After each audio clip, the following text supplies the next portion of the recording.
Burroughs, who's number one.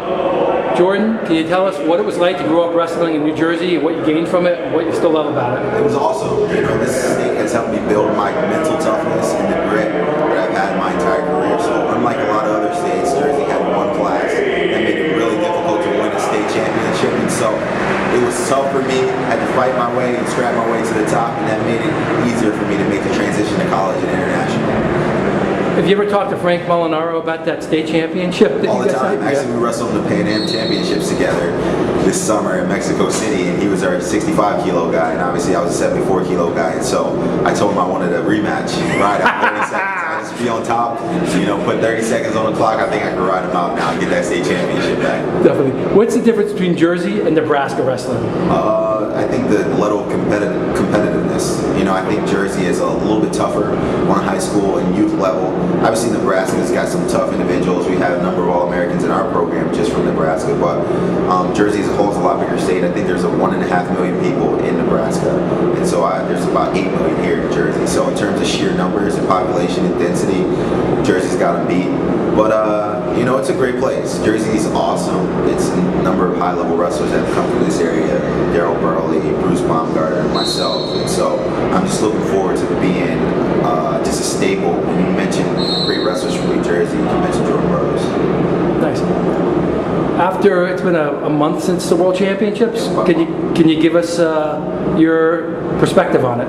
Yeah, I feel good. All things considered, I went out there and I didn't wrestle as well as I hoped. Had an injury in my first match, sprained MCL, but you know that's what comes with the territory. So I'm continuing to improve now. Just got back on the mat for the first time this past week, and my knee's feeling healthy.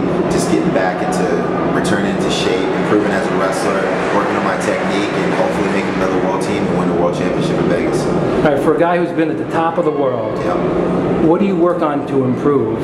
I would say my mental edge and obviously technique. Every year you have to evolve because people are coming with different strategies and tendencies when wrestling me. And so they're watching my video and really scouting my tendencies and the moves that I do best and trying to stop those things. So I really have to continue to evolve as a wrestler to become a better athlete and hopefully stay on top. You know, this year finished in third place and really relinquish the world titles that I've won the last couple of years has given me a mental edge where I really want to get back out there and compete and hopefully remain on top. You mentioned a little bit about the mental edge. Can you talk about that? Yeah, it's tough, man. I think that once you've reached a high level of success, it's kind of like, this is it, I've done it. So you can't get complacent with where you are in your career. You have to continue to grow, continue to motivate yourself, internal motivation and external motivation from your coaching staff and the wrestlers around you. So I've surrounded myself with a bunch of like-minded individuals that all want to be the best at their particular sport, particular endeavor, whatever they choose to fulfill in life. And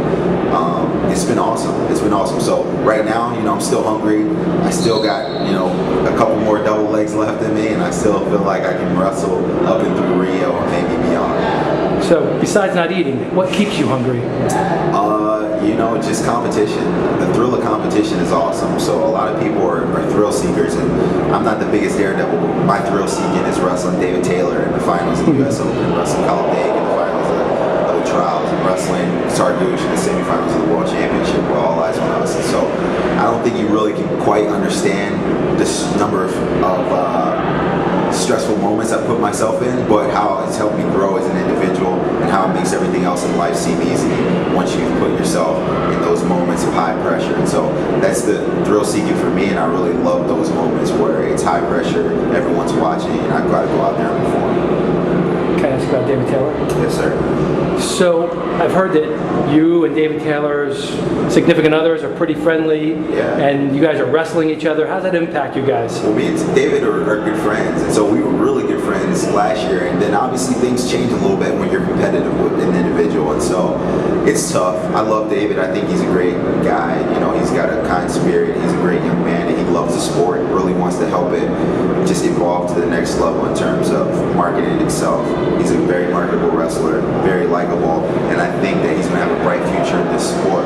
But obviously, it's really tough to like someone that you have to compete against. And so while we may be great friends off the mat, when I step onto the mat, I'm not friends with anyone. And that's it. It's the simple, the sheer competitiveness within me, within him.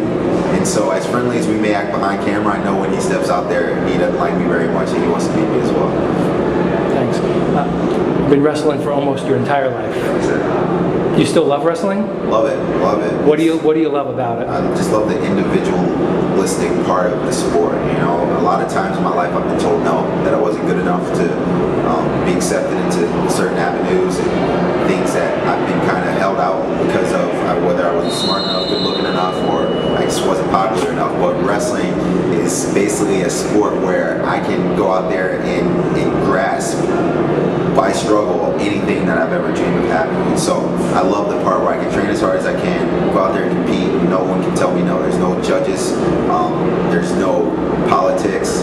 There's no partialism to my opponents. Basically, if I go out there and compete hard, wrestle hard, impose my will on my opponent, I'll gain everything I've dreamed of. Thanks for the interview. Big fans. No problem. Thank you.